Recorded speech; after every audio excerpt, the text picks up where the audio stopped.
Antonius looking down at his first hand, sees a Jack-6, and doesn't like it. Okay, let's see what we got here. I already forgot how to play deep stack. Deep stack. So Coleman makes the call with ace-queen of spades. Now we play 4T big blind cap. 10-4 ace. 2 spades, Yeah. huge flop for Coleman, and trick it with a nice check back. Jack on the turn.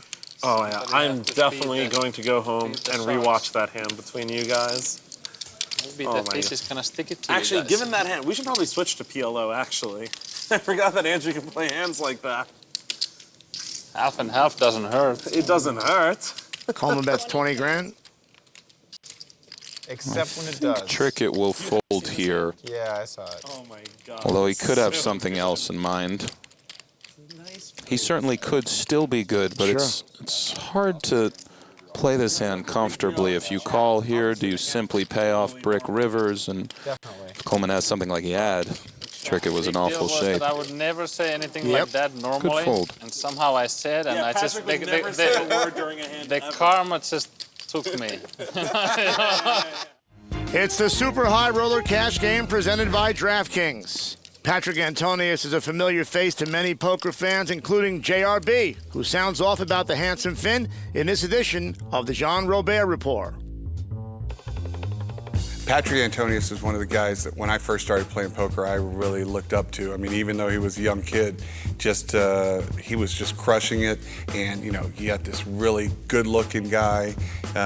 You know, all the girls, you know, were wooing over him, whatever. And, you know, he's got that Finnish accent, which is kind of cool. I mean, he's one of the guys that the guy's like, dang, you know, what's that guy's got going on? His wife is gorgeous, kids are gorgeous. I mean, it's unreal. And I wouldn't be surprised if, you know, he just comes out on top whenever he's at a poker table. It's a lot of love from JRB. It is. Patrick is one of my favorite players as well. He's a fantastic player. Reminds me of Brad Pitt in Fight Club. I once saw Patrick scoop like an $800,000 pot. Then he just looked over at somebody and winked and said, poker is all timing and tempo. The kind of guy just take your wife away from you in a minute. Well, Don't stare at Patrick too long, honey. Don't stare at him. Yeah, take her away. She'll just decide to you know, go talk to him. So, Newey opened the pot with 5-3 hearts and poke flats behind with Queen 10. Roble on the button with Jack 9 suited, and looks like he's going to play 2. Yes. Look at Seaver staring down the stack. General Scott, is this a slow table or no? What'd you say? Slow table? It actually hadn't been. Even though many people that I would expect to be slow. It's been not fast. Jack 7-8. That's top pair and a gut shot for Roble and a gut shot for Of poke. course not. Not anymore. Like you know. I think we might see Polk bet into these two with his gut shot and overcard. Having a 10 blocks 9-10. And this is a good hand to have in your bluffing range. And he's drawing to the nuts. Yeah, he bets his draw, 8,200. Roble is going to continue. The question is call or raise, and Look at this, Patrick. It's a call. Insta call. an insta call it was. I like the fast play. The fast play is tricky. It's tricky. 4 of spades on the turn. Poke still with Queen High. Still with Queen High indeed, and if he continues to bet here, 23-5. Yes. Roble has an interesting decision, and he does bet 23-5. This is close. Roble could consider folding this hand, but he could also call, and I love spots like this because, as we can see, he should call, but it's Right. very close. And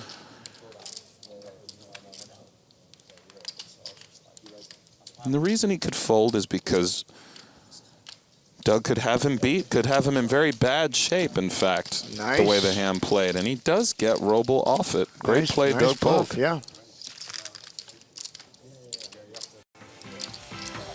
A little raise of the brows from Doug as he stacks some chips that belong to Andrew, but Roble has plenty of these. Everything from the black 100 to the gray 100K. A colorful array of chips from Aria's Poker Room. And a colorful shirt. Yeah, that's for sure. Joining this hand in progress as Paul Newey has 6-3 of clubs in the big blind, and he calls after Polk and Seaver have entered the pot with pocket 10s and 8s, respectively. Oh. Seaver flops the nuts, top set. And this could be very interesting because Polk and Seaver both have a lot of history playing with each other and are both very capable of doing a lot of different things. And what I mean by that is they can take hands that aren't great and put a lot of chips in the pot in a variety of situations. So whenever one of them has an overpair and another one has a set, a big pot is liable to ensue. All right. Seaver is going to slow play here, just call. And Newey's got a little gut shot and might be thinking of taking one off, trying to spike that 4. But the problem is if somebody has 6-7, that 4 is a disaster, and he does decide to lay down. And I think that's a good discipline fold. Jack on the turn. Seaver still has the nuts. He does. Well, 3 jacks would be, I mean, he has the nuts versus Polk. Right. And I think we're going to see Polk bet again here. 18-5. 18-5. And that bet makes a lot of sense because Polk feels like he's comfortably ahead of Seaver's calling range on the flop. Seaver could have 6-7, 7-9, ace-3, ace-4, 8-7 suited, a lot of different hands that 10s are ahead of.